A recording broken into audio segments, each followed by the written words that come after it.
Love story చెప్పండి first. చెప్పండి. తనని ఎవరెవరైతే లవ్ చేశారో అవన్నీ స్టోరీస్ చెప్పాడు. అరే నా ఫ్రెండ్సే చాలామంది చేశారా, అబ్బా నువ్వు లవ్ చేస్తావేమో అనుకున్నా, నువ్వు ఒక్కడ మాత్రం చేయలేదు, హ్యాపీరా బాబు అన్నాడు. ఇదే రసమే అమ్మా, నేను కదా ఓపెన్ అవుదాం అనుకునేసరికి ఎలాగైంది అది అని. ఏ విషయంలో అయినా కానీ తప్పు తందైనా, అది ఫ్యూచర్లో అయినా, అది గతంలో అయినా, ఏమైనా కానీ అసలు ఐ రెస్పెక్ట్ హెర్. నేను స్ట్రగుల్ అయిన దానికన్నా పాపం సీరియస్లీ నన్ను డైరెక్ట్ చేయడానికి మాత్రం తను చాలా స్ట్రగుల్ అయింది.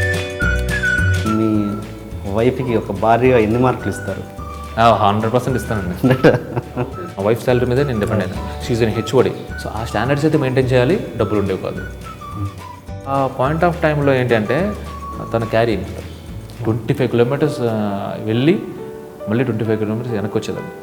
మీకు లోపల ఎక్కడో కొంచెం నొప్పి వస్తుందంటేనే ఒక 1-2 అవర్స్లో డాక్టర్ దగ్గర వెళ్ళిపోతాం అనిపిస్తుంది. అలాంటిది లోపల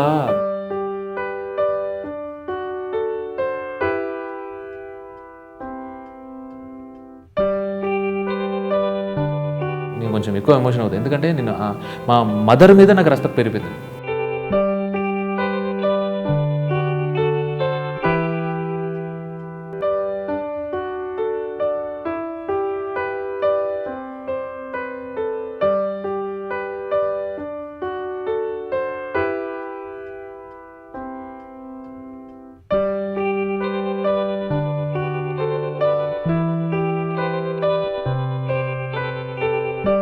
ఇప్పుడు ఐ లవ్ యూ చెప్పారా మీ ఎవరికి? సీరియస్లీ అండి, ఐ లవ్ యూ అనే ఆ చిన్న మాట అది సరిపోదండి.